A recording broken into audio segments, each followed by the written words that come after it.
Assalamualaikum warahmatullahi wabarakatuh. Baik, kami dari kelompok 2 akan membahas mengenai tes tertulis untuk prestasi belajar, di mana tes tertulis itu nanti terbagi menjadi dua, di mana bentuk-bentuk tesnya adalah ada tes subjektif dan ada tes objektif. Nah, langsung saja untuk tes subjektif akan dijelaskan oleh Eka Setiawati. Assalamualaikum warahmatullahi wabarakatuh. Di sini saya akan menjelaskan tentang tes subjektif. Tes subjektif pada umumnya berbentuk esai atau uraian. Tes berbentuk esai adalah sejenis tes kemajuan belajar yang memerlukan jawaban yang bersifat pembahasan atau uraian kata. Ciri khas jawaban terhadap soal tersebut tidak disediakan oleh penyusun soal, tetapi harus disusun oleh peserta tes.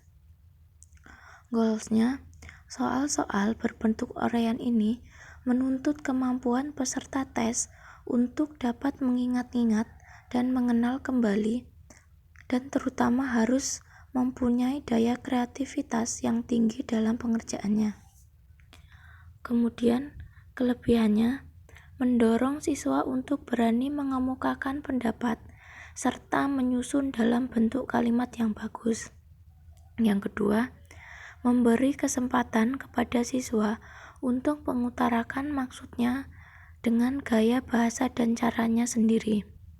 Yang ketiga, dapat diketahui sejauh mana siswa mendalami sesuatu masalah yang diteskan. Selanjutnya, kekurangan tes subjektif. Yang pertama, kadar validitas dan reliabilitas rendah karena sukar diketahui segi-segi mana dan dari pengetahuan siswa yang betul telah dikuasai. Yang kedua, kurang representatif dalam mewakili seluruh skop bahan pelajaran yang akan dites karena soalnya hanya beberapa saja atau terbatas. Yang ketiga, pemeriksaannya lebih sulit sebab membutuhkan pertimbangan individual lebih banyak dari penilai. Bagaimana proses tahapan penyusunan tes subjektif? Yang pertama, hendaknya soal-soal dapat meliputi ide-ide pokok dari materi yang diujikan, dan kalau mungkin disusun soal yang sifatnya komprehensif yang mampu mewakili materi pokok dalam materi pembelajaran yang diujikan. Yang kedua, hendaknya soal tidak mengambil kalimat-kalimat yang disalin langsung dari buku atau catatan. Yang ketiga, pada waktu menyusun, soal-soal sudah dilengkapi dengan kunci jawaban serta pedoman penilaiannya. Bismillah, di sini saya akan melanjutkan materi tentang tes objektif. Tes objektif adalah tes yang dibuat dengan sedemikian rupa sehingga hasil tes itu dapat dinilai secara objektif, yaitu dapat dinilai oleh siapapun akan dapat menghasilkan skor yang sama. Adapun ciri khasnya yaitu sifatnya sendiri. Apa sih sifatnya? Sifatnya yaitu objektif. Sifatnya yang objektif ini maka tidak perlu harus dilakukan oleh manusia. Pekerjaan tersebut dapat dilakukan oleh mesin, misalnya mesin scanner. Dan kira-kira apa ya goals dari tes objektif ini? Kita lihat di slide selanjutnya. Kelebihan dari tes objektif. Tes objektif mempunyai beberapa kelebihan. Yang pertama yakni tes objektif lebih banyak mengandung segi-segi yang positif.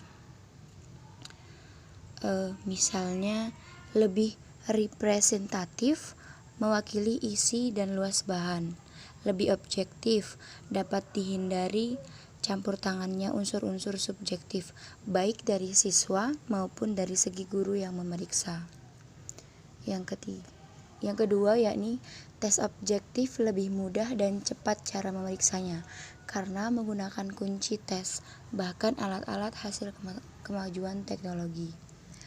Dan yang ketiga, ya ini dalam pemeriksaan tidak ada unsur subjektif yang mempengaruhi. Selain memiliki kelebihan, tentunya tes objektif ini memiliki kekurangan. Kekurangan yang pertama yakni membutuhkan persiapan yang lebih sulit. Kenapa sih lebih sulit? Membutuhkan persiapan yang lebih sulit daripada tes esai misalnya ya. Karena butir soal atau item tesnya dalam tes objektif ini lebih banyak dan harus diteliti untuk menghindari kelemahan-kelemahan yang lain. Yang kedua yaitu butir-butir soal cenderung hanya mengungkap ingatan dan pengenalan kembali saja, dan sukar untuk mengukur kemampuan berpikir yang tinggi seperti sintesis maupun kreativitas. Dan kekurangan yang ketiga yaitu banyak kesempatan bagi siswa untuk spekulasi atau untung-untungan dalam menjawab tes soal. Yang selanjutnya yaitu macam-macam tes objektif. Yang pertama yaitu tes benar atau salah, yang kedua tes pilihan ganda, yang ketiga tes menjodohkan, dan yang keempatnya tes isian. Baik, kemudian akan saya lanjutkan mengenai pengukuran ranah afektif. Nah, pengukuran ranah afektif ini tidaklah semudah mengukur ranah kognitif yang bisa kita ukur melalui pemberian soal dan pemberian pertanyaan-pertanyaan. Nah, karena ranah afektif ini tidak bisa dilakukan setiap saat karena perubahan tingkah laku siswa itu tidak dapat berubah-ubah sewaktu-waktu gitu. Nah, salah satu tujuan dari pengukuran afektif ini adalah untuk mengenal latar belakang, kegiatan belajar, dan kelainan tingkah laku dari peserta didik. Nah, sehubungan dengan tujuan penilaiannya ini, maka yang akan menjadi sasaran penilaian kawasan afektif adalah perilaku anak didik, bukan pengetahuannya.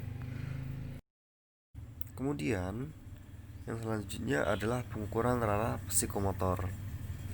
Pengukuran ranah psikomotor dilakukan terhadap hasil-hasil belajar yang berupa penampilan.